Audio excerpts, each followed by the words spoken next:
तो good morning and welcome all to the IFS YouTube live sessions. तो हम GATE life sciences के live session series previous years questions discussion के हम कर रहे थे। तो हमने ऑलरेडी 2019 एंड 2018 के पेपर हमने डिस्कस कर लिए। यहाँ पे हमारा जो आज का सेशन है वो हम again get life science microbiology paper 2017 के डिस्कस करेंगे, right. So good morning everyone, again welcome. Good morning Maithili, good morning S K Akbar, good morning. तो जल्दी से अपने फ्रेंड्स के साथ शेयर करिए ये लिंक एंड देन हम थोड़ी ही देर में स्टार्ट करते हैं 2017 के पेपर। ओके, 2017 के जो भी क्वेश्चंस आए हैं माइक्रोबायोलॉजी सब्जेक्ट से, जो 20 क्वेश्चंस आते हैं उसके बारे में हम डिस्कस कर लेंगे, राइट। गुड मॉर्निंग विलासिता, अगेन गुड मॉर्निंग श्वेता, हाय। तो स्टार्ट करते हैं हम यहाँ पे। अब बाय दिस टाइम आपने ट्रेंड देख ही लिया होगा माइक्रोबायोलॉजी पेपर में भी कि यहाँ पे कुछ 3-4 ऐसे क्वेश्चंस होते ही हैं जो बहुत ही स्ट्रेट फॉरवर्ड, बहुत ही इजी पूछते हैं। जैसे एक क्वेश्चन डायरेक्टली सेल बायोलॉजी के सेल ऑर्गेनल से भी पूछा पूछा जाता है। एक क्वेश्चन ऐसा होता है कि जो माइक्रोबायोलॉजी की हिस्ट्री के ऊपर या माइलस्टोन के ऊपर पूछा जाता है। एक क्वेश्चन ऐसा ऐसा होता है कि यहाँ पे वी कैन से एंटीबायोटिक्स के ऊपर पूछा जाता है। कुछ एक क्वेश्चन ऐसा होता है कि बैक्टीरियल ग्रोथ काइनेटिक्स के ऊपर पूछा जाता है, राइट। तो ऐसे कुछ जो जनरल पैटर्न जो फॉलो होता है, वैसे ही यहाँ इस पेपर में भी ऐसा कुछ थोड़े क्वेश्चंस ऐसे हैं कि फॉलो हुए हैं, राइट। तो Kavita, very good morning, you too have you also have a very happy and healthy good day. Good morning Sneha, good morning Saurav, good morning Jaggi, right. So first question से हम स्टार्ट करते हैं। पहला क्वेश्चन है, which one of the following is the end product of डिसिमिलेटरी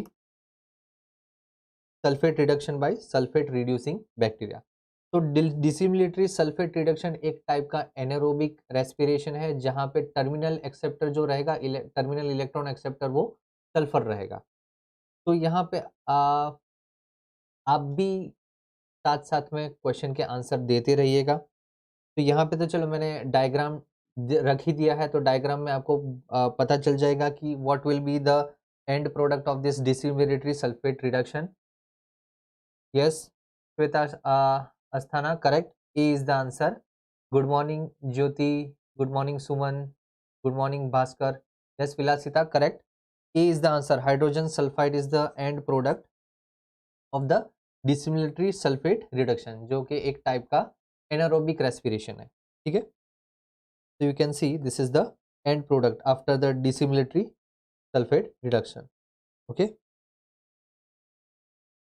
next question है, again बहुत ही easy है। अगेन यहाँ पे एनारोबिक रेस्पिरेशन के ऊपर ही है। Yes correct, S K Akbar, hydrogen sulphide is the answer. ये क्वेश्चन हम देखते हैं। Which one of the following is the terminal electron acceptor in the given metabolic reaction catalysed by methanogens, right. Good morning Madhu, good morning DK. क्या होगा, hydrogen plus carbon dioxide gives rise to methane and water. तो what will be the terminal electron acceptor in this metabolic reaction? क्या हो सकता है terminal electron acceptor? Can anyone tell? Good morning Tanvi, yes. क्या होगा, hydrogen होगा, carbon dioxide, methane होगा या वाटर होगा? What will be the answer here? विलासिता ऑप्शन बी बोल रहा है, कार्बन डाइऑक्साइड, यस करेक्ट। विशाल, नहीं मीथेन नहीं आएगा, methane is the product. Terminal electron acceptor कौन है? एक्सेप्ट करने के बाद, कार्बन एक्सेप्ट करने के बाद फाइनली मीथेन में कन्वर्ट होता है। तो correct option is B, correct option is carbon dioxide, right. जब टर्मिनल इलेक्ट्रॉन एक्सेप्टर कार्बन होता है तो either it can be carbon dioxide और acetic acid. Usually acetic acid भी एक कार्बन इलेक्ट्रॉन एक्सेप्टर की तरह काम करेगा, ठीक है। तो the correct option is carbon dioxide. Okay, next question देखते हैं। अगेन यहाँ पे पर्टिकुलरली दे दिया गया है ग्राफ, बट स्टिल हम देखते हैं। Microbes that have their optimal growth rate near 15 degree Celsius but can still grow at 0 degree to 20 degree are known as. बोलो इसका आंसर क्या आएगा, एंड देन मैं एक और क्वेश्चन पूछता हूँ। इसका आंसर क्या होगा? मेसोफाइल्स, साइक्रोट्रोप्स, साइक्रोटॉलरेंट या फिर साइक्रोफाइल्स। Microbes that have their optimal growth rate near 15 degree Celsius but can still grow at 0 degree to 20 degree. उसका optimum range होगा around 15 degree but still they can grow in this range, that is 0 degree to 20 degree. तो क्या होगा? Mesophiles, Psychrotrophs, Psychrotolerant या फिर Psychrophiles. Yes, what will be the answer? Good morning Kavita. What will be the answer here? Yes, Vilasita. D option is correct. Bini, Shweta, D option is correct. नहीं मधु, ए नहीं, मेसोफाइल्स नहीं आएगा। मेसोफाइल्स का usually 25 के above होता है। What will be the answer? Yes, Shivkant B बोला है साइक्रोट्रॉप्स। ओके, तो correct answer is psychrophiles. Now my question is what is the difference between psychrotrophs and psychrophiles? कोई ये आंसर बता पाएगा? What is the difference between psychrotrophs and psychrophiles? Correct answer जो इसका है that is growth rate near 15 degree Celsius but can still grow between 0 degree to 20 degree. तो correct answer is option D, that is साइक्रोफाइल्स। तो आप यहाँ पे भी देख सकते हो कि 0 डिग्री से 20 डिग्री उसका ग्रोथ रेट है, वेयरएज अराउंड 15 डिग्री उसका ऑप्टिमम या मैक्सिमम ग्रोथ रेट होगा, राइट। रेंज उसकी 0 टू 20 है, वेयरएज मैक्सिमम 15 डिग्री के आसपास है। तो ये साइक्रोफाइल्स हुआ, that is the answer. But what is the difference between psychrophiles and psychrotrophs? Can anyone tell क्या होगा? क्योंकि एक ने बी ऑप्शन बोला था, कोई एक ने बी ऑप्शन बोला था, राइट। यस, शिवकांत ने बी ऑप्शन बोला था, साइक्रोट्रॉप्स। तो he was I think getting confuse between the psychrophiles and psychrotrophs. तो what is the difference? Madhu correct, philes means loving, तो फिर साइक्रोट्रॉप्स में क्या होगा? साइक्रोट्रॉप्स में क्या होगा? साइक्रोट्रॉप्स में भी रेंज वही रहती है, that is around that is near 0 degree to 20 degree Celsius, वही रेंज रहती है। तो फिर डिफरेंस क्या है यहाँ पे? Yes, can anyone tell?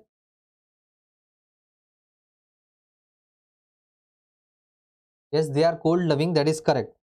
साइक्रोफाइल्स are cold loving. तो फिर साइक्रोट्रॉप्स क्यों नहीं? साइक्रोट्रॉप्स का भी वही रेंज रहती है, they can still grow at 0 to 20 but they not choose to do it, okay, they don't choose it to do it. Why? Because यहाँ पे साइक्रोट्रॉप्स जो है they are cold tolerant, they can tolerate कि अगर कभी worst condition आ जाए तो वो साइक्रोट्रॉप्स जो होते हैं वो 0 डिग्री से 20 डिग्री पे वो रह सकते हैं, बट उनका मैक्सिमम या ऑप्टिमल ग्रोथ रेट है वो हमेशा 20 डिग्री से अबव या 15 डिग्री के अबव होता है, okay. Even they can even grow near 20 degree. इसका मतलब क्या हुआ कि वो साइक्रोट्रॉप्स है, they can grow between 0 to 20 degree Celsius, they can grow but they don't choose to, क्योंकि they are cold tolerant, they are not cold loving, okay. तो यहाँ पे 0 डिग्री सेल्सियस से 20, बट उसकी मैक्सिमम ग्रोथ रेट जो होती है वो अराउंड 15 से लेके 20 के बीच में रहती है, या ग्रेटर देन 15 डिग्री सेल्सियस या फिर ग्रेटर देन 20 डिग्री सेल्सियस होती है, राइट। वेयरएज साइक्रोफाइल्स जो है, साइक्रोफाइल्स क्या है, उनकी रेंज है 0 टू 20 एंड उनकी ग्रोथ रेट 15 डिग्री होती है, मतलब they are cold loving, whereas psychrotrophs are cold tolerant, okay. Yes correct Tanvi, उनका ऑप्टिमल टेम्परेचर रिक्वायरमेंट अलग होता है दोनों का, whereas range is same, right. That is absolute, that concept is correct कि उनका ऑप्टिमल टेम्परेचर रिक्वायरमेंट जो है ग्रोथ रेट के लिए वो डिफर करता है, वो थोड़ा हायर होता है साइक्रोट्रॉप्स में, वेयरएज साइक्रोफाइल्स में लोअर होता है, ओके। नेक्स्ट, ओके, यहाँ पे अगेन माइक्रोबायोलॉजिकल माइलस्टोन पे ही पूछा है एंड बहुत ही इजी है ये क्वेश्चन। आप देखिए, विच one of the following is not contribution by Robert Koch? क्या होगा? Which of one of the following is not a contribution by Robert Koch? What will be the answer here? Identification of causative agent of anthrax, discovery of causative agent of tuberculosis, discovery of causative agent of leprosy, या फिर identification of causative agent of cholera. What will be the answer here? क्या होगा? Robert Koch ने कौन सा particular contribution नहीं किया है? नहीं किया है, क्या होगा इसका आंसर? यस, शिवकांत बोल रहे हैं ए, विलासिता बोल रहे हैं सी, एनीवन एल्स? क्या होगा? ओके, मधु बोल रहे हैं B, tuberculosis, Kavita again C, yes, तो correct option is C. Okay, correct option Shweta correct, C आएगा। रॉबर्ट कॉच ने 3 डिफरेंट डिजीजेस के कॉजेटिव ऑर्गेनिजम्स ढूंढे थे, डिस्कवर किए थे, that is anthrax, tuberculosis and cholera. तीनों के उन्होंने डिस्कवर किए थे, लेप्रेसी के नहीं किए थे। लेप्रेसी के लिए जो रॉबर्ट कॉच, जो कि एक जर्मन माइक्रोबायोलॉजिस्ट था, उन्होंने तीनों डिजीज के कॉजेटिव ऑर्गेनिजम्स को डिस्कवर किया, anthrax, tuberculosis and cholera. Whereas leprosy के लिए जीए हेंसन थे। ठीक है, तो नॉट अ कंट्रीब्यूशन पूछा है, so which one of the following is not a contribution? तो what will be the answer here? It is the discovery of positive agent of leprosy. Very good morning science and technology, right?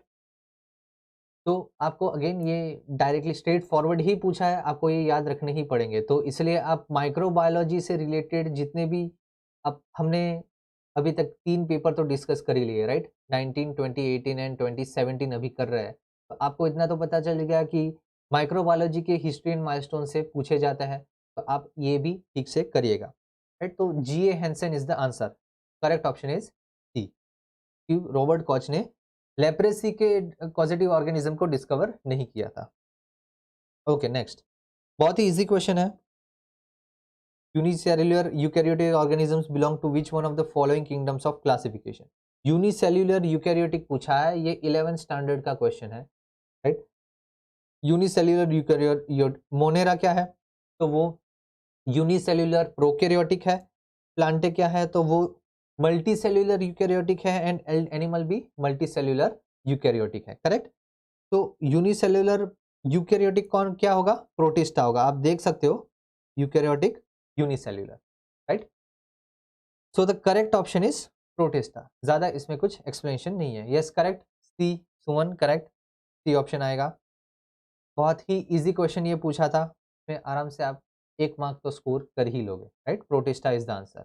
ए क्यों आएगा? Monera, यहाँ पे eukaryotic पूछा है, कविता ए नहीं आएगा, सौम्या ए नहीं आएगा। यहाँ पे यूकैरियोटिक पूछा है, मोनेरा मतलब कि बैक्टीरिया, और बैक्टीरिया यूकैरियोटिक नहीं होते, प्रोकैरियोटिक होते हैं, ठीक है? Protista are the unicellular eukaryotic organisms. Okay, next, again बहुत ही इजी क्वेश्चन पूछा है, which one of the following is a contagious disease? क्या होगा? Yes, Jitendra good morning, is correct, yes Protista आएगा। अभी बोलिए, which one of the following is a contagious disease? क्या होगा? Chickenpox, tetanus, malaria, filariasis, what will be the answer here? बहुत ही easy question है, आपको तो आ जाना चाहिए ये।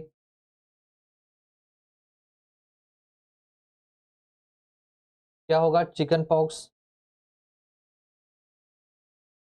या फिर टेटनस या फिर मलेरिया या फिर filariasis, what will be the answer? Yes Vilasita, A is correct, yes correct Jitendra, A is correct. Chicken pox is the answer, tetanus कैसे होगा? B is wrong, Clostridium tetani से जो होता है, B tetanus is not contagious. अगर एक को tetanus हुआ है और दूसरा उसके एनवायरनमेंट में प्रेजेंट है तो वो फैलता नहीं है, right? It is not contagious. Chicken pox is highly contagious, जो वेरिसेला वायरस से होता है, right? Contagious, S K Akbar, contagious मतलब कि वो बहुत ही ज़्यादा इन्फेक्शियस है, बहुत ही ज़्यादा एक से दूसरे पर्टिकुलर होस्ट में वो फैलेगा, right? That is contagious.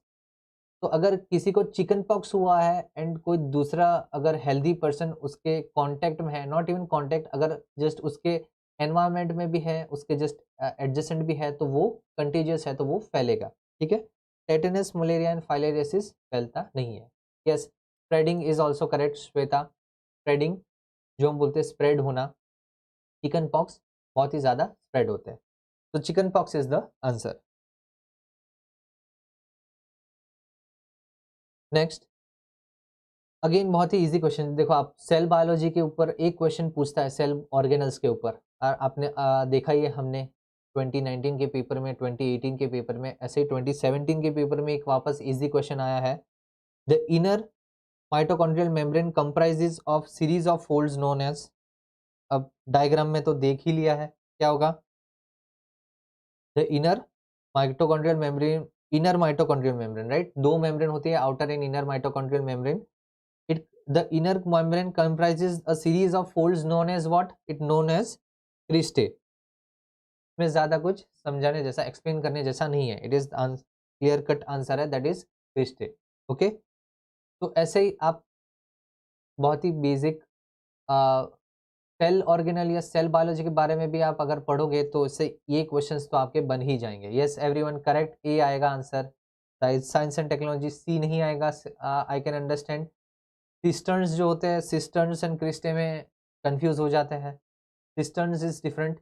सिस्टर्न्स is the particular side of the Golgi body, okay, whereas यहाँ पे क्रिस्टे आएगा।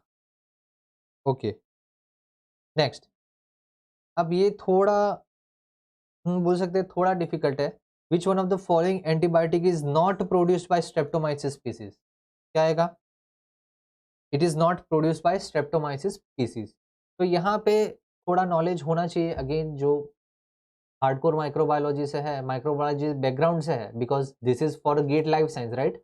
और जिन्होंने भी माइक्रोबायोलॉजी सब्जेक्ट पेपर जो चूज किया होगा, तो उसमें से शायद ऐसे 3-4 क्वेश्चंस तो ऐसे होंगे कि जो शायद एक माइक्रोबायोलॉजी बैकग्राउंड वाले स्टूडेंट को ही पता हो। तो इसलिए which one the following antibiotics not produced by Streptomyces species, क्या होगा? एम्फोटेरेसिन बी, नियोमाइसिन, वेंकोमाइसिन या फिर gentamicin. What will be the answer here? क्या होगा? Streptomyces species. Yes correct, Vilasita, Khatib, Jitendra, Kavita, SK Akbar, correct. Yes, gentamicin जो है वो माइक्रोमोनोस्पोरा स्पीसीज से प्रोड्यूस होता है, माइक्रोमोनोस्पोरा species.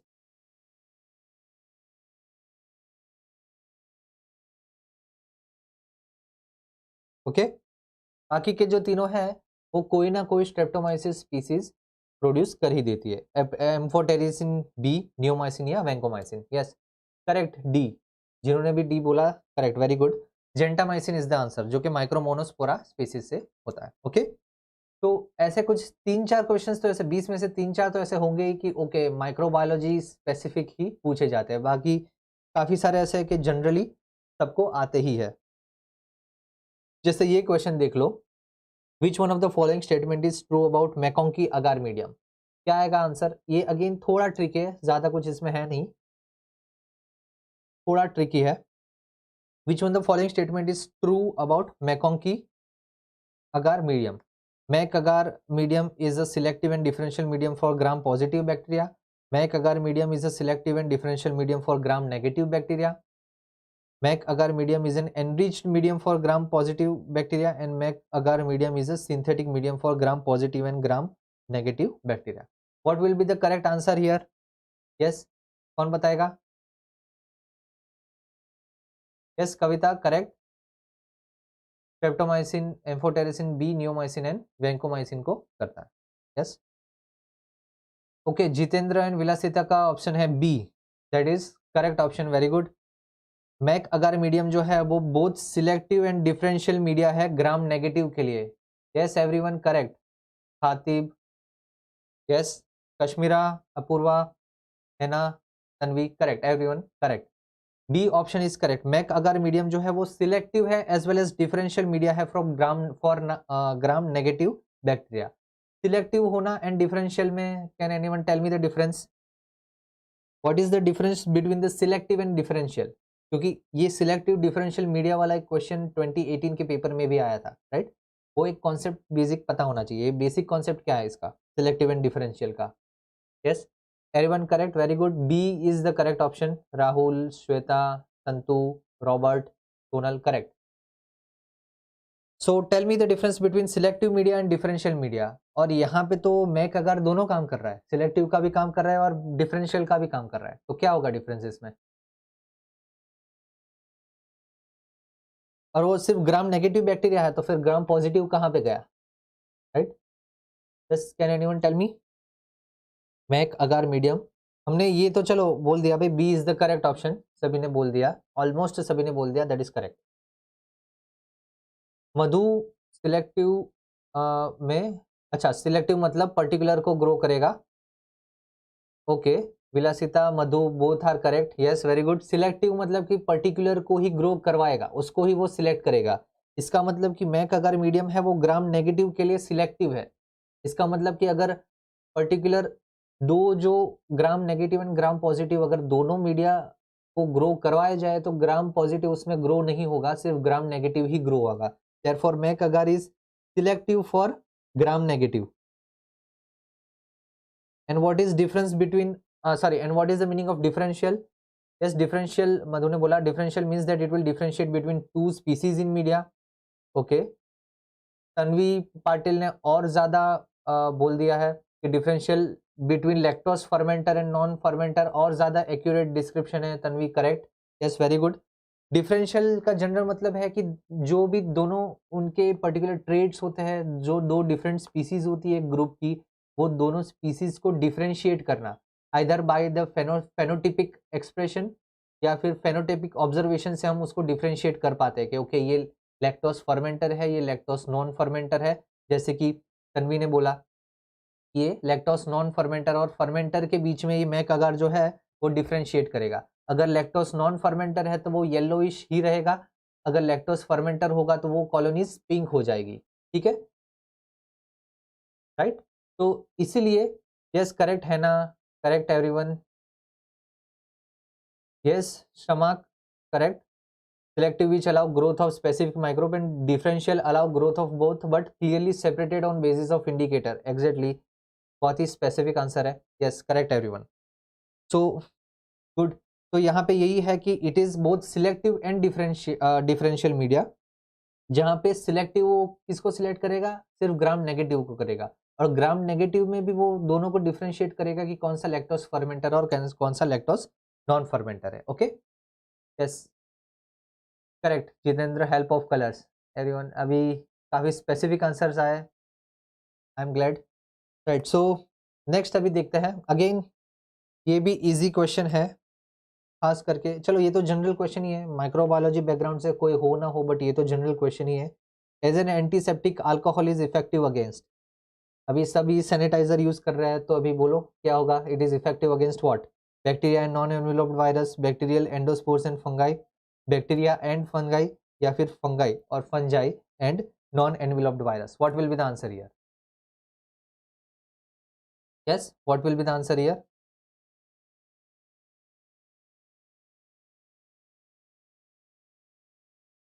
As an antiseptic alcohol is effective against bacterial and, पहली बात तो नॉन एनवेलोप्ड वायरस अगर होगा तो वो यहाँ पे कंसिडर ही नहीं हम करेंगे, तो ए और सी तो ऑटोमेटिकली ए और डी तो ऑटोमेटिकली एलिमिनेट हो गया।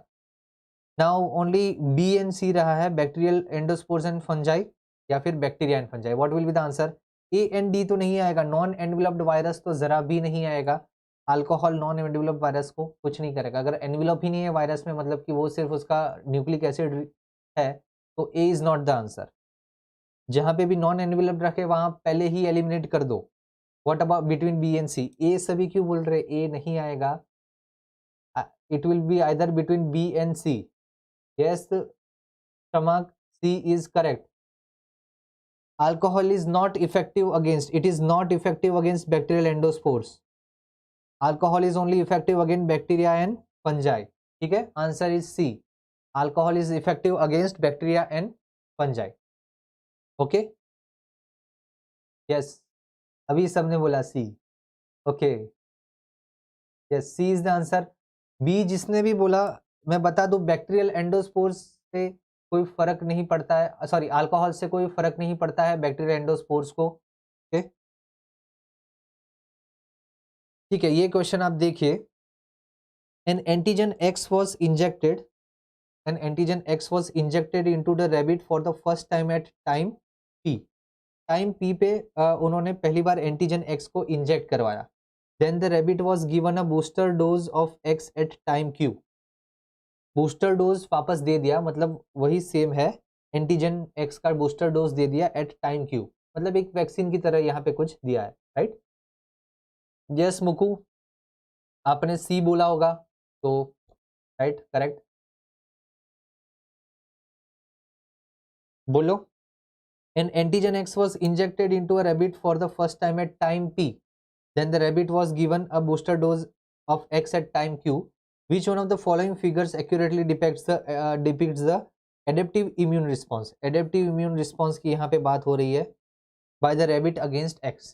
तो हिंट दे दूं, प्राइमरी और सेकेंडरी इम्यून रिस्पॉन्स, अगर ये आपको पता चल गया एडेप्टिव इम्यून रिस्पॉन्स में, तो आपको पता चल जाएगा what will be the correct answer. क्या होगा correct answer? Yes,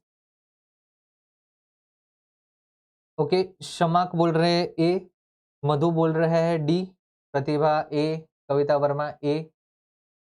yes, what will be the correct answer? यहाँ पे 3 वर्ड दे दिए है, एडेप्टिव इम्यून रिस्पॉन्स, और एक कंडीशन दे दी है आपको कि पहले पी पे एक दिया था और फिर क्यू पे एक और बूस्टर डोज दिया क्यू टाइम पे, तो what will be the answer?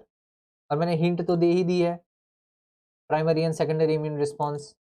Yes, विलासिता तन्वी भी ए बोल रहे हैं, जितेंद्र बी बोल रहे हैं। अच्छा, दोनों में इक्वल इम्यून रिस्पॉन्स होगा। ये अगर आपको नहीं दिख रहा है तो ये वाई एक्सिस पे एंटीबॉडी टाइटर है, मतलब कि एंटीबॉडी कितना प्रोड्यूस हो रहा है, एक्स एक्सिस पे टाइम बता रहा है वीक्स में, ठीक है। यस, साइलेंट स्टडी तो ए ही बोल रहे हैं, ओके।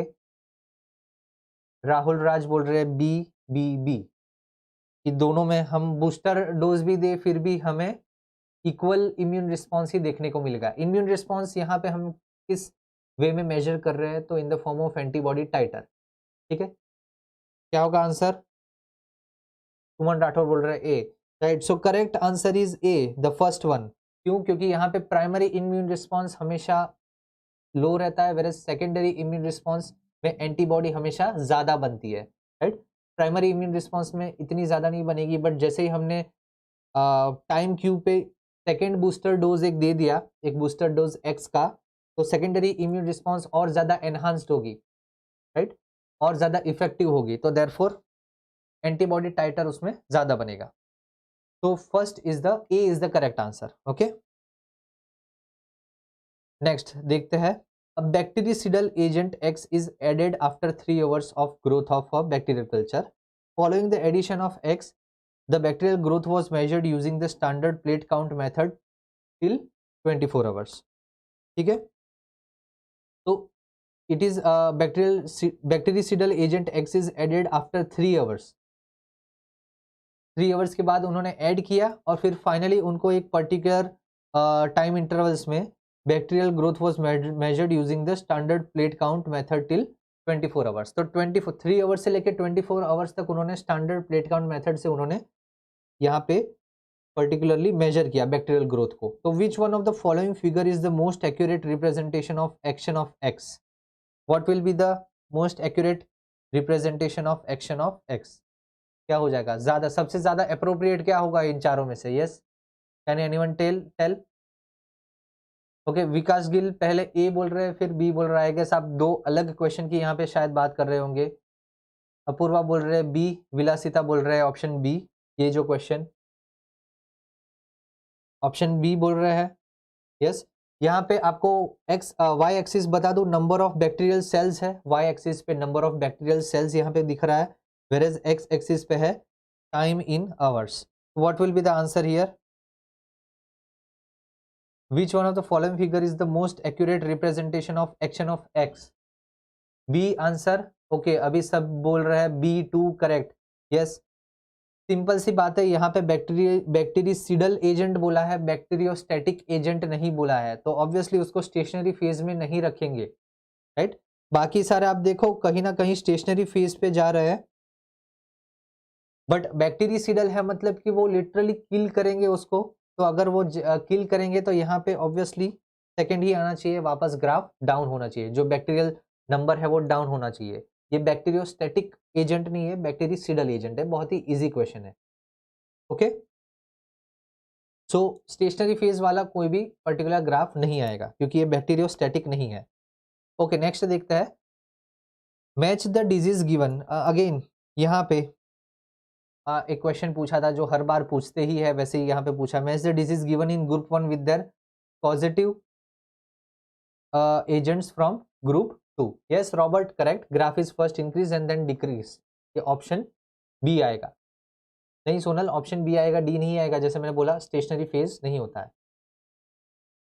ओके, तो बोलिए ग्रुप 1 एंड ग्रुप 2 मैच करिए। प्लेग क्या होगा? Yes, plague is Yersinia pestis. Rabies क्या होगा? बहुत इजी है, lyssa virus. Q fever is Coxiella burnetii and malaria is Plasmodium, right. तो क्या होगा? पी का 3, क्यू का 4, आर का 1 एंड एस का 2। तो ऑप्शन ए इज द, अभी देखते हैं कि किन्होंने option A. Yes Pratibha, Fahad correct, Vikas C नहीं आएगा, ए इज द आंसर। आप देखिए वापस, Vilasita A is correct, A is correct. Plague का येर्सिनिया, रेबिस का लाइसा, क्यू फीवर का कॉक्सिएला एंड मलेरिया का प्लाज्मोडियम। तो ए इज करेक्ट ऑप्शन, ठीक है, A is the correct option. तो ये डायरेक्टली ही पूछा है, इसमें ज्यादा एक्सप्लेनेशन का है नहीं। ओके चलो ये आप सॉल्व करिए, match the enzymes. Yes everyone, A correct है, S K Akbar, Raveena correct, मिली करेक्ट, अपूर्वा सभी करेक्ट है। Yes, A is the correct option. अभी ये सॉल्व करते हैं, match the enzymes given in group 1 with events from group 2। क्या होगा? यहाँ पे एक मॉलिक्यूलर बायोलॉजी से रिलेटेड पूछा गया है, खास करके यहाँ पे हम रिपेयर की बात करें, राइट, डीएनए रिपेयर की बात करें तो पूछा गया है। तो क्या होगा इसका आंसर? यूवीआर एबीसी एंडोन्यूक्लियस किसमें यूजुअली यूज होता है या किसमें रोल प्ले करता है? रिवर्स ट्रांसक्रिप्शन, रिवर्स ट्रांसक्रिप्टेज किसमें प्ले कर रहा है? एपी एंडोन्यूक्लियस किसमें प्ले कर रहा है? And ATP sulfurylase. क्या होगा? UVR ABC endonuclease is for nucleotide excision repair, correct? Reverse transcriptase obviously retrovirus replication. AP endonuclease मतलब कि A purinic endonuclease base specific जो excision repair होता है वो, whereas ATP sulfurylase pyrosequencing। pyrosequencing में usually 4 use होते हैं लिक्विड फेज सीक्वेंसिंग में। सबसे पहले पॉलीमरेज, फिर ATP सल्फ्यूराइलेज, फिर लूसीफरेज एंड फाइनली एपाइरेज। 4 होते हैं जिसमें से एक ये होता है ATP सल्फ्यूराइलेज। तो देखते हैं कौन कौन से। P का 3 है, Q का 1, R का 2 एंड S का 4। So option B is correct. इन्होंने B बोला है? यस, एस के अकबर सही है, प्रतिभा सही, आशीष, रॉबर्ट, यशोदा, राहुल सही, Aarti, everyone yes correct. Madhu, D नहीं आएगा, बी आएगा। आप वापस ध्यान से देखिएगा, ओके, डी नहीं बी आएगा। यस एवरीवन और एवरीवन एल्स, सभी ने करेक्ट आंसर दिया है, that is B, option B is the correct one. Okay next, अब यहाँ पे अगेन थोड़ा ट्रिकी है but still I am sure कि आप कर पाओगे। Match the terms given in group 1 with the description from group 2। Again यहाँ पे ज्यादा एक्सप्लेन करने जैसा नहीं है, सिर्फ आपको बेसिक डेफिनेशन है वो याद रखनी है। Photo autotrophs use inorganic chemical reaction for energy production, नहीं। Use organic compounds for energy production, नहीं। Use sunlight as energy source in carbon dioxide as carbon source, सही है।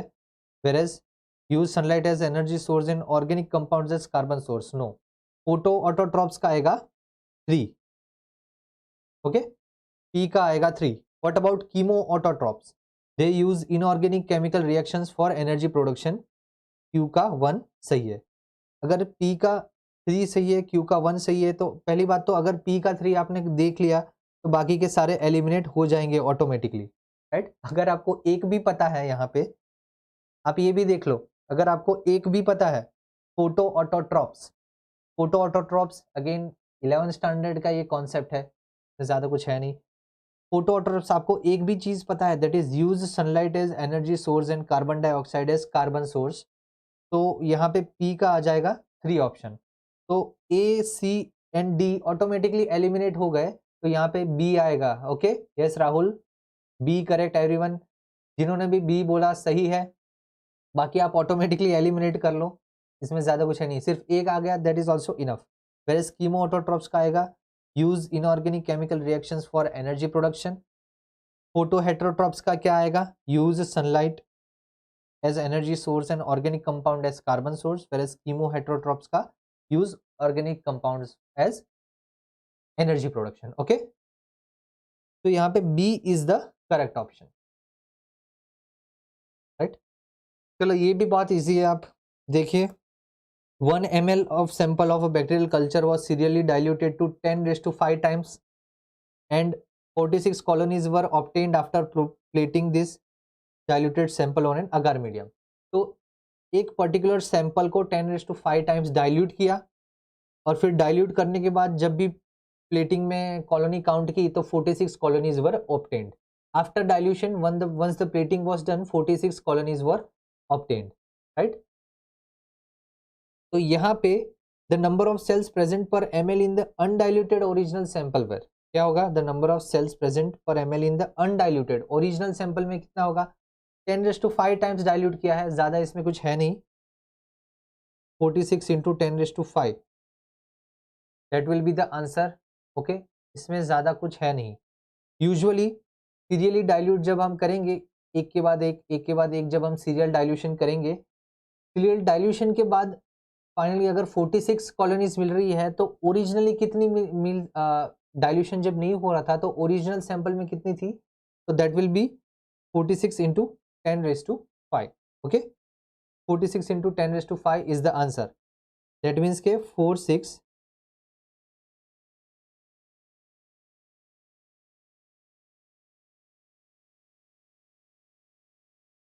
46 दिस इज द आंसर कि ओरिजिनली अनडाइल्यूटेड सैंपल में usually 46 lakh colonies थी and जब finally serial dilution 10⁵ times किया, no matter कि भाई 1 ml का 0.9 ml में किया या 1 ml का 0.01 ml में किया, वो मतलब नहीं है, सिर्फ जब भी सीरियल डाइल्यूशन होगा कितने टाइम्स हो रहा है वो हमें ज़्यादा ध्यान में देखना है कि ओके इतने टाइम्स हो रहा है। फाइनली अगर 10⁵ टाइम्स सीरियल डाइल्यूशन हुआ तो ओरिजिनली कितना होगा, तो ओरिजिनली होगा 46 into 10⁵, that is 46 lakh. Okay, basic है। अब आप ज़्यादा उसमें मत सोचना कि ये 0.1 ml को क्या 0.9 ml में डाला था या 1 ml को 9 ml में डाला था या 1 ml को 5 ml में, नॉट लाइक दैट। सिर्फ हर एक सीरियल डाइल्यूशन का वो पर्टिकुलर प्रोपोर्शन सेम होना चाहिए, that matters. Okay, next again बहुत ही इजी क्वेश्चन है, यहाँ पे देखते हैं ट्रांसफॉर्मेशन 2017 के एक को छोड़ के बाकी सारे जो भी न्यूमेरिकल्स है वो बहुत ही इजी थे। तो देखते हैं हम transformation efficiency of competent cells prepared in laboratories 10⁴ CFU colony forming unit per microgram of plasmid DNA. उसमें से अगर 0.01 microgram of plasmid is used to transform this competent cells, the number of transformed bacteria in CFU after plating will be. देखो कितना easy question है। Transformation efficiency कितनी है, तो that is 10⁴ CFU per microgram, right. मतलब कि 1 microgram plasmid DNA अगर हम यूज करेंगे, this will be the number of colonies. अब मान लो कि 1 माइक्रोग्राम की जगह हमने सिर्फ 0.01 माइक्रोग्राम यूज किया है, 0.01 microgram of this plasmid is used to transform this competent cells. The number of transformed bacteria in CFU after plating will be। Directly हमें क्रॉस मल्टीप्लीकेशन करना है या हम यूनिटरी मेथड जिसको बोलते हैं वही करना है। ओके, अगर 1 माइक्रोग्राम की कॉलोनी फॉर्मिंग यूनिट एफिशिएंसी है 10⁴, तो 0.01 माइक्रोग्राम की कितनी रहेगी। 1 माइक्रोग्राम नहीं यूज किया है बट क्या यूज किया है, 0.01 माइक्रोग्राम, तो कितनी रहेगी, right. It will B 0.01 into 10⁴ and that will be 100। तो यहाँ पे 100 CFU हमें मिल जाएगा, राइट। 100 कॉलोनी फॉर्मिंग यूनिट्स हमें मिल जाएगी। SK अकबर 10 नहीं आएगा, फहाद तो 10�6 बोल रहे हैं। आप कौन से क्वेश्चन की बात कर रहे हैं फहाद? देखिए आप वापस, सिंपल यूनिटरी मेथड है यहाँ पे। सुमन नहीं, सौम्या 10�6 ⁶ नहीं आएगा, 100 is the answer. Suman Rathore correct, 100 is the answer. कि अगर यहाँ पे हमें सिर्फ इसको क्रॉस मल्टीप्लाई करना है, राइट, तो 0.01 इंटू 10,000 बाई 1, तो obviously 0.01 into 10,000 is what? 100। 100 is the answer here. Okay, yes, Fahad, 100 is correct. Vilasita, 100 is correct. Ashish, obviously ये बायोटेक का भी नहीं है, माइक्रोबायोलॉजी भी नहीं है, जनरल एप्टीट्यूड का क्वेश्चन है। आप 2019 और 2018 का जो पेपर डिस्कशन है वो भी देखना, उसमें से ऐसे क्वेश्चन पूछे है कि जो सिर्फ वहाँ पे वर्ड यूज कर दिया, बैक्टीरिया या कल्चर या कोई भी एक टेक्निकल टर्म दे दिया, बट हमें उसको अप्रोच करना है किससे? अप्रोच हमें उसको करवाना है सिंपल जनरल एप्टीट्यूड से। यहाँ पे मुकु कोई फॉर्मूला एज सच कुछ नहीं है, यहाँ पे सिर्फ हम यूनिटरी मेथड से हम करेंगे या क्रॉस मल्टीप्लिकेशन से करेंगे, ठीक है। यहाँ पे टर्म्स दे दिए कि भाई ये बैक्टीरिया होगा, ये कल्चर होगा, इतना ट्रांसफॉर्मेशन होगा, ये होगा, बट हमें सिर्फ उसको बेसिक वो जो हम बोलते हैं जनरल एप्टीट्यूड वे में हमें उसको सॉल्व करना है, राइट। तो यहाँ पे ये होगा। ओके, यहाँ पे भी अगेन आप देखो, ये भी बहुत ही बेसिक क्वेश्चन है। Assume that the average DNA content of single microbial cell is 4 femtogram. Femtogram मतलब जो है 4 फेम्टोग्राम। अगर उसको हमें माइक्रोग्राम में कन्वर्ट करना है तो हम कैसे करेंगे? माइक्रोग्राम में अगर कन्वर्ट करना है तो उसको हमें पहले नैनोग्राम, सॉरी पहले पिकोग्राम, फिर नैनोग्राम और फिर माइक्रोग्राम में कन्वर्ट करना है। ओके, तो 4 femtogram will be about we can say 4 femtogram is 0.004 nanogram. Okay, या फिर सॉरी पिकोग्राम, या फिर 0.000004 नैनोग्राम, या फिर 0.00000004 माइक्रोग्राम। इसका मतलब क्या हुआ कि 4 फेम्टोग्राम है, उसको अगर हमें माइक्रोग्राम में कन्वर्ट करना है तो this will be the answer. अब उसको हम अदर वे राउंड भी कर सकते हैं। A soil sample analysed for its microbial community DNA is found to contain 0.32 microgram. 0.32 microgram है, इसका मतलब क्या हुआ? 0.32 माइक्रोग्राम पर ग्राम ऑफ सॉइल, माइक्रोग्राम पर ग्राम ऑफ सॉइल। वेरेज आंसर हमें किस में लेना है? माइक्रो सेल्स पर मिलीग्राम ऑफ सॉइल। अगर हमें आंसर मिलीग्राम ऑफ सॉइल में लेना है तो इसका मतलब क्या हुआ? अगर 0.32 माइक्रोग्राम 1 ग्राम में प्रेजेंट है, मतलब कि 1 मिलीग्राम में कितना प्रेजेंट होगा? तो 1 मिलीग्राम में प्रेजेंट होगा 0.00032 माइक्रोग्राम पर मिलीग्राम ऑफ सॉइल, ठीक है। ये हुआ माइक्रोग्राम के कॉन्टेक्स्ट में। और यहाँ पे हमारे पास माइक्रोग्राम कितना है? अगर 4 फेम्टोग्राम को हम कन्वर्ट करें तो कितना माइक्रोग्राम रहेगा? तो दिस विल बी 0 पॉइंट, ये जो इतने जीरोस है फिर बाद में 4 एंड देन माइक्रोग्राम। तो हमें सिर्फ फेम्टोग्राम को माइक्रोग्राम में कन्वर्ट करना है। We can also do the other way round, that is हम माइक्रोग्राम को फेम्टोग्राम में भी कन्वर्ट कर सकते हैं।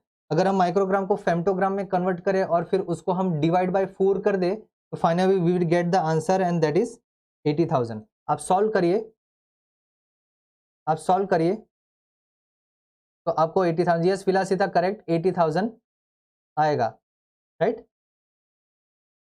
10 की पावर में बताऊं, ठीक है, 10 की पावर में बताते हैं। अगर ये 0.00032 माइक्रोग्राम को आप फेम्टोग्राम में कन्वर्ट करो कितना मिलेगा आपको? अगर आप इसको फेम्टोग्राम में कन्वर्ट करो आपको कितना मिलेगा? तो you will get around 32, yes you will get something like this, correct. अगर आप ये जो माइक्रोग्राम को फेम्टोग्राम में कन्वर्ट करोगे तो you will get this much femtogram. अगर ये इतना फेम्टोग्राम है और ओरिजिनली एक सेल में 4 फेम्टोग्राम प्रेजेंट है तो इसका मतलब क्या हुआ? You have to do 3,20,000 divide by 4 and that is 80,000। Yes Shweta correct, 3,20,000 divide by 4 and that is 80,000। इसका मतलब क्या हुआ? 3,20,000 फेम्टोग्राम्स जो है वो किस में प्रेजेंट है? It is present in 1 milligram of soil. 4 फेम्टोग्राम है वो एक सेल में प्रेजेंट है। तो हमें क्या करना है? 3,20,000 डिवाइड बाय 4 करना है। We will get 80,000 as the answer. तो हमें सिर्फ फेम्टोग्राम को माइक्रोग्राम में कन्वर्ट करना है, इससे ज्यादा कुछ करना नहीं है। ठीक है राहुल, यहाँ पे जैसे मैंने बोला ये जो क्वेश्चन है आप वापस देखिए, यहाँ पे मैंने फर्स्ट लाइन में कन्वर्जन बताया है। ये कन्वर्जन आप देखिए, 4 फेम्टोग्राम को कैसे कन्वर्ट करते हैं हम माइक्रोग्राम में, तो उसको हम कन्वर्ट करेंगे 0.0000। आप ये समझिए 1 femtogram is 1000 femtogram is equal to 1 picogram, 1000 picogram is equal to 1 nanogram and 1000 nanogram is equal to 1 microgram.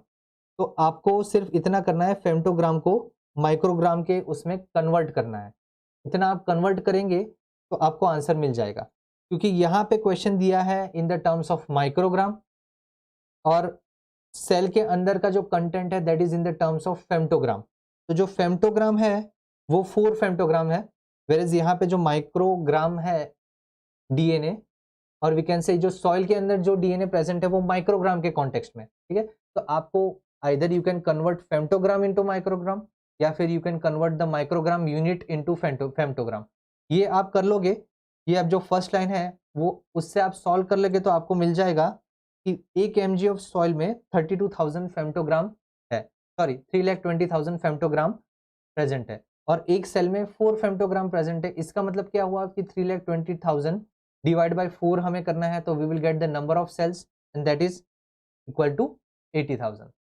तो सिंपल सी बात है, यहाँ पे सिर्फ यहाँ पे थोड़े कन्वर्जन में मिस्टेक हो गई थी मेरे से। यहाँ पे मैं पिकोग्राम लेना रह गया था, पिकोग्राम, क्योंकि मैंने डायरेक्ट फेम्टोग्राम से नैनोग्राम कन्वर्ट कर लिया था, बट पिकोग्राम में जब हम कन्वर्ट करेंगे we will get the answer. Okay, so यहाँ पे सिंपल सी बात है, सिर्फ आपको डिवाइड करना है, बट यहाँ पे सिर्फ यूनिट्स ध्यान में रखने हैं। ओके ओके, नेक्स्ट हम देखते हैं। यहाँ पे एक फॉर्मूला लगेगा, बट स्टिल आप ट्राई करो। एक फॉर्मूला मैं लिख लेता हूँ। Assume that a bacterial culture has a mean. अब ये जो 4-5 जो न्यूमेरिकल्स थे उसमें से ये थोड़ा डिफिकल्ट रहेगा, क्योंकि इसमें आपको फॉर्मूला याद रखना है, right. If the number of bacteria present after 24 hours of culture are 4.1 into 10⁻⁷, the initial number of bacteria present were how much? कितने होंगे, राइट। राहुल, कितने टाइप्स के ग्राम होते हैं? ओके, ग्राम तो बहुत सारे होते हैं, किलोग्राम से लेके, अगर आपको जाना किलो मीन्स 1000, किलो से लेके फिर आप बहुत ही नीचे तक जा सकते हो, ग्राम, मिलीग्राम, माइक्रोग्राम। माइक्रोग्राम के नीचे आता है नैनोग्राम, पिकोग्राम, फेम्टोग्राम। एक 10⁻24 आता है, दैट इज योक्टोग्राम, तो योक्टोग्राम तक भी जाता है। ठीक है, तो यहाँ पे इसकी बात करते हैं। चलो मैं इसका फॉर्मूला लिख लेता हूं। मैं थोड़ा बेसिक यहाँ पे मैथमेटिक्स आएगा, ये देखते हैं हम। फॉर्मूला है mean generation time, mean generation time is equal to T/3.3 into log small b upon capital B। ठीक है, ये फॉर्मूला है। क्योंकि यहाँ पे नंबर ऑफ जनरेशन्स नहीं दिए हैं, तो हम नॉर्मल जनरेशन टाइम के हिसाब से, सॉरी नंबर ऑफ जनरेशन के हिसाब से हम नहीं पता लगा पाएंगे, राइट। ओके राहुल, ये भी बता देते हैं। चलो, मिली के नीचे जो है, मिली के नीचे आता है माइक्रो, माइक्रो के नीचे आता है, माइक्रो के नीचे आता है नैनो, नैनो के नीचे आता है, सभी 1000 के मल्टीपल्स में है। ठीक है, माइक्रो के नीचे नैनो, नैनो के नीचे पिको, पिको के नीचे फेम्टो, फेम्टो के नीचे भी आता है एक्सो, योक्टो, योक्टो जैसे मैंने बोला। तो ये जो नैनो है that is 10⁻⁹, this is 10⁻12, this is 10⁻15। ठीक है, this is 10⁻6 and milli is 10⁻3। This will be in gram. तो ये आप देख लेना, gram, milligram, microgram, nanogram, picogram, femtogram. आपको फेम्टो को कन्वर्ट करना था माइक्रोग्राम में। वो जो क्वेश्चन था उसमें क्या था, फेम्टो को कन्वर्ट करना था माइक्रोग्राम में। इनफैक्ट आप माइक्रो को भी फेम्टो का ग्राम में कन्वर्ट कर सकते थे। जो 0.32 माइक्रोग्राम था उसको फेम्टोग्राम में कन्वर्ट कर सकते थे और वो हमने कन्वर्ट किया तो 3,20,000 फेम्टोग्राम मिला हमें, और 4 फेम्टोग्राम है तो 3,20,000 डिवाइड बाय 4 तो हमें 80,000 आंसर मिला। ठीक है, तो आपको ये बेसिक चीज पता होनी चाहिए। ओके, एनीवेज हम ये क्वेश्चन देखते हैं।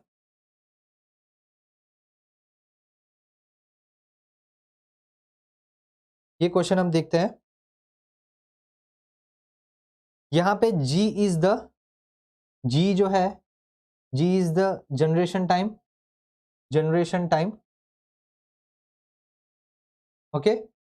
T is the we can say T is the particular time taken, total time taken. Small B is initial, ये भी सही है आपका श्वेता, ये भी सही है, बट ये डिराइव्ड फॉर्मूला है 0.693 by T D, that is also correct, ये भी सही बात है आपकी। यहाँ पे अगर आप मान लो कि बी जो है स्मॉल बी, ये जो डिराइव्ड फॉर्मूला सबसे पहले, इससे भी आपको पता चल जाएगा, राइट। बी, स्मॉल बी क्या है, तो small B is the we can say number of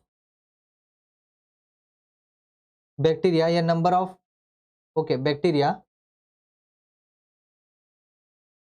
at time t, at a time t, whereas capital B is the initial number of bacteria, ठीक है, initial number of bacteria,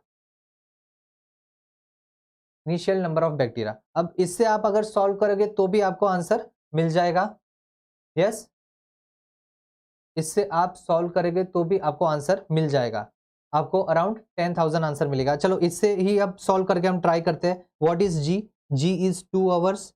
what is T, T को यहाँ पे 24 hours दिया गया है।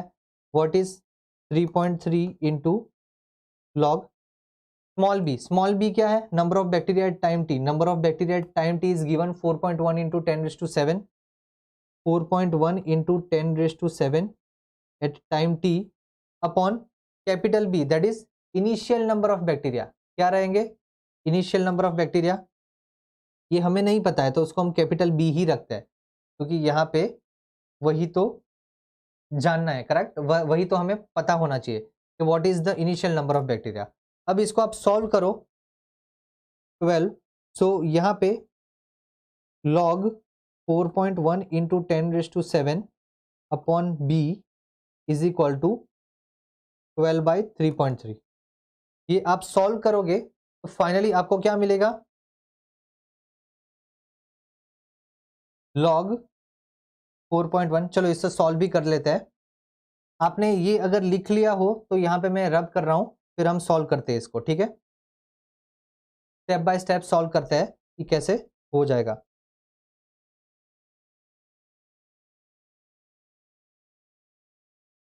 Okay, I am rubbing this.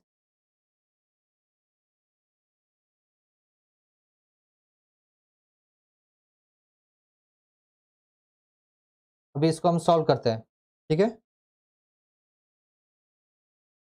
Okay, तो log 4.1 into 10⁻⁷ by B, इसको हम क्या बोलेंगे, उसको हम माइनस भी कर सकते हैं, लॉग का क्वोशंट रूल जो रहता है 4.1 into 10⁻⁷ minus log of B, 4.1 into 10⁻⁷ minus log of B is equal to 12 divide by 3.3, that is 3.636, ठीक है, yes 3.636 Shweta, correct, 12 divide by 3 is 3.636। अब यहाँ पे ये जो जैसे मैंने बोला लॉग का एक क्वेश्चन रूल होता है कि अगर दोनों डिवीजन में है तो उसको हम माइनस कर सकते हैं। लॉग ऑफ 4.1 आप देखिए, लॉग ऑफ 4.1 इंटू 10⁻⁷ क्या आएगा इसका, log of 4.1 into 10⁻⁷, what will be the answer, can anyone tell? चलो मैं भी सॉल्व करता हूं।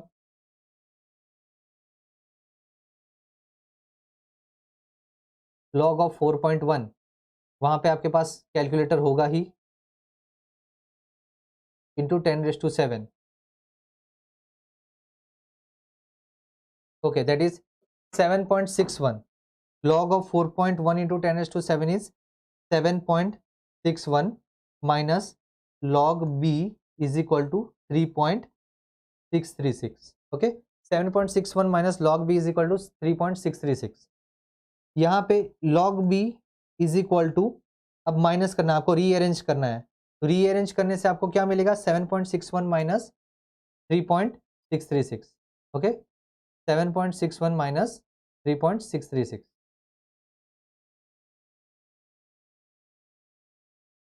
दैट इज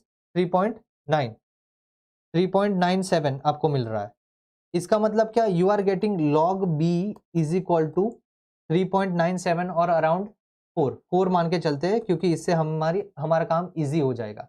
3.97 या log b is equal to 4, ठीक है, log b is equal to 4। अब यहाँ पे क्या होता है, जब log x is equal to y होता है, तब उसको हम कैसे, log x is equal to y, और जब हमें x सॉल्व करना है तो हम कैसे करेंगे, यहाँ पे हम करेंगे 10 raise to y is equal to x, ठीक है, 10 raise to y is equal to x।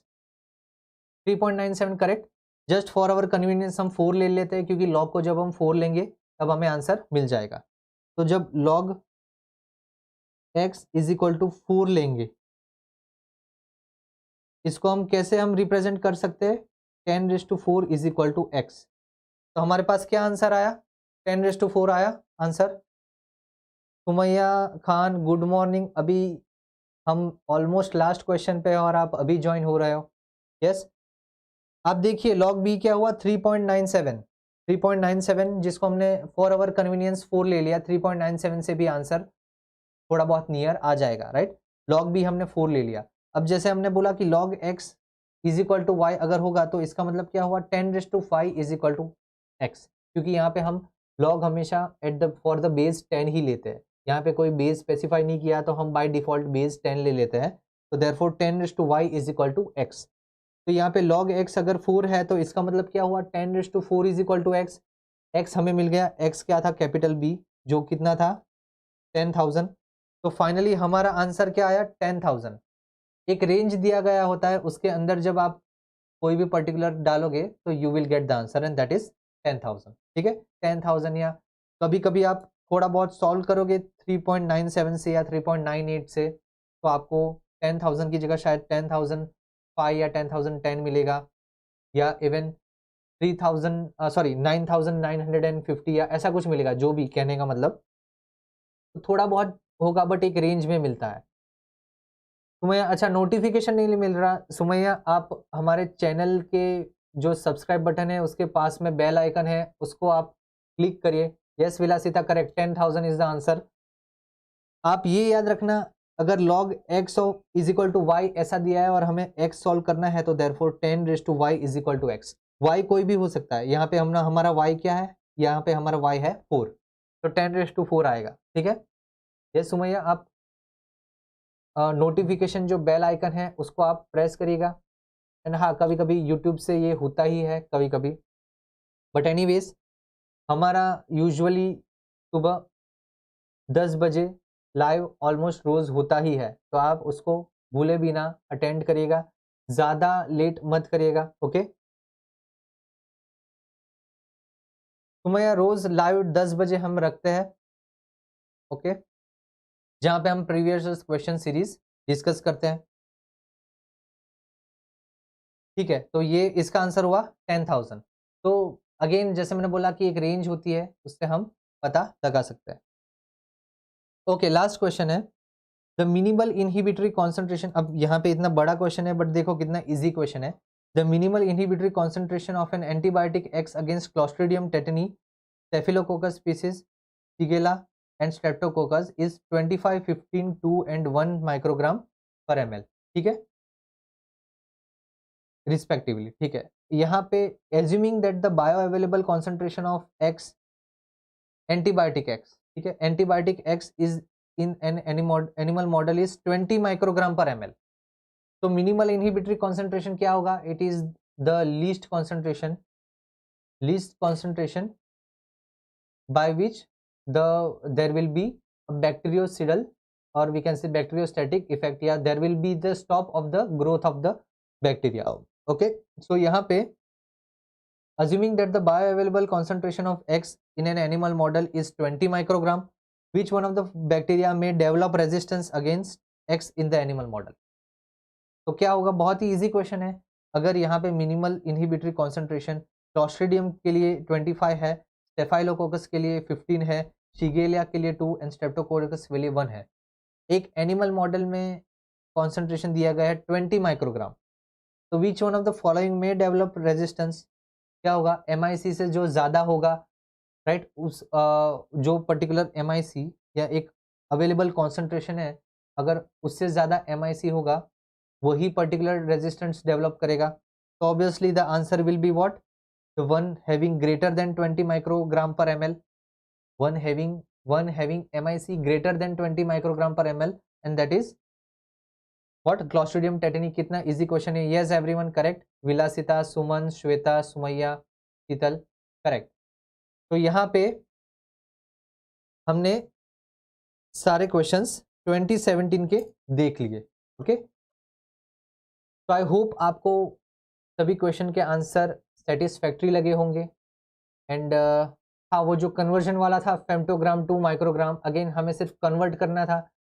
आपको वापस रिमाइंड करवा दूँ, ये जो बेसिक कन्वर्शन है, माइक्रो से मिली, मिली से नैनो, मिली से माइक्रो, फिर माइक्रो से वापस नैनो, से पिको, से फेम्टो, तो वो कन्वर्जन ही मेन इंपॉर्टेंट था उस क्वेश्चन में। And that answer was 80,000, right. तो बाकी के सारे हमने डिस्कस कर लिए। एंड आपने देखा कि some of the questions were very easy, बहुत ही स्ट्रेट फॉरवर्ड पूछे थे। यस एवरीवन, ये सही बात है। तो आई होप आपको अच्छा लगा। Thank you for your patient listening. And अगर आपको वीडियो अच्छा लगा तो लाइक करिएगा, चैनल को सब्सक्राइब करिएगा, वीडियो को अपने फ्रेंड्स के साथ शेयर करिएगा। जो भी ये गेट एग्जामिनेशन के लिए प्रिपेयर कर रहा है, जो भी गेट एस्पिरेंट है आपके फ्रेंड्स, उसके साथ ये लिंक को शेयर करिएगा, उनको भी बेनिफिट होगा। एंड वैसे ही हम रोज़ अलग अलग वीडियोस लाते ही रहते हैं। तो stay tune to our channel. Thank you.